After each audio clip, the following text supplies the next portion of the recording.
Turn over to Will for pop news, my man. Let's do it. Quick poll here. Did anyone know that Madonna and Elton John had a feud? Absolutely not. Yeah, I didn't know either.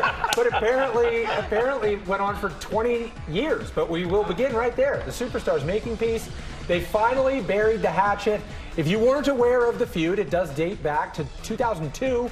Elton expressed his distaste for Madonna's Bond theme song, Die Another Day. He then later made some not so nice public comments accusing her of lip syncing. Oh. So no love lost there, between the two icons. But this weekend, that all changed. The two made up behind the scenes of Saturday Night Live. Madonna posting this photo saying, quote, "We finally buried the hatchet. I needed to go backstage and confront him. When I met him, the first thing out of his mouth was, 'Forgive me.' And the wall between us fell down. Forgiveness is a powerful tool. Within minutes, we were hugging. Then he told me he had written a song for me and wanted to collaborate. I was like, everything came full circle."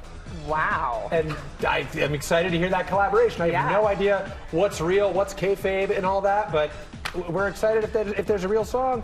And she finished her post fittingly with, "And you can tell everybody this is your song." All right. So now you're updated on the feud that was and Thank is you.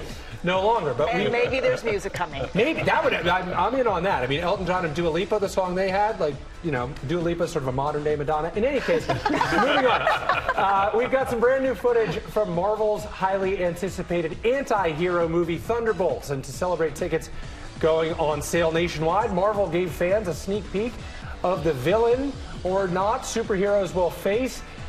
This is a look at the moment where he introduces himself. Take a look. I am a void. There's no use fighting. He's invincible, all-powerful, stronger than all of the Avengers rolled into one. You don't know what I'm capable of. Maybe I need to show you. That's Lewis Pullman in his role as the Void. Marvel also releasing new posters, which fans were already checking out for Easter eggs. They feature all the motley crew of anti-heroes who have all done bad things. They hope to redeem themselves. Thunderbolts hits theaters May 2nd. Tickets on sale now, however. We're looking forward to that. Stronger than all the Avengers. That's pretty incredible. That is pretty incredible. The Void.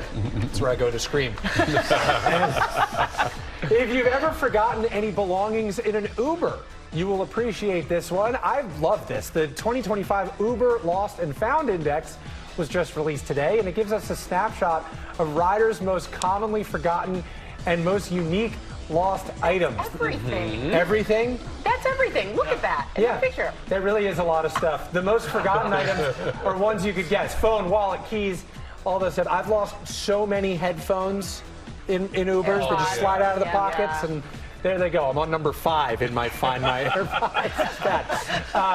Some truly unique items made the list, though. I don't think this was all from one car, at least I hope it wasn't, because it was a real turtle, 10 live lobsters, a vinyl Taylor Swift album, a mannequin head, even Shrek ears, and a Viking horn. Sounds like a pretty crazy night in 2024. The day people were most likely to forget their items was October 26th. I don't know, was Halloween celebrated the night before or something? I don't know. Anyway, Uber also revealed the most forgetful cities, Miami and Chicago, I get that. taking spots 2 and 3, but New York City comes in number 1 for most forgetful city. So let this be a reminder to everyone. Check your belongings, pat your pockets, head, wallet, keys and phone, keys and phone. Imagine being an Uber driver and you got 10 live lobsters in the back. And a turtle, too. And a real turtle. I was going to say dinner until you said the turtle. Turtle soup. And finally now, Wrigley Field isn't just home to the Chicago Cubs, it was also briefly home to a Canadian goose. Take a gander at this goose taking up residence in the outfield of Wrigley with the vines out there.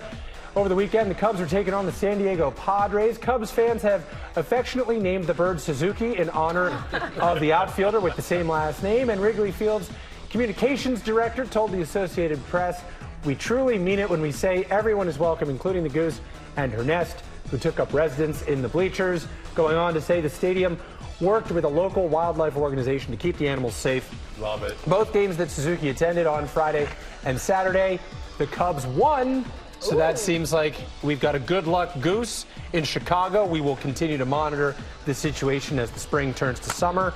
And Good luck, goose. yeah, But I think she flew the coop. hey, there you go. That's all I got for Pop News. Thank you so much for that, Will. It was enlightening and fascinating. So all welcome. over. Yeah, anytime.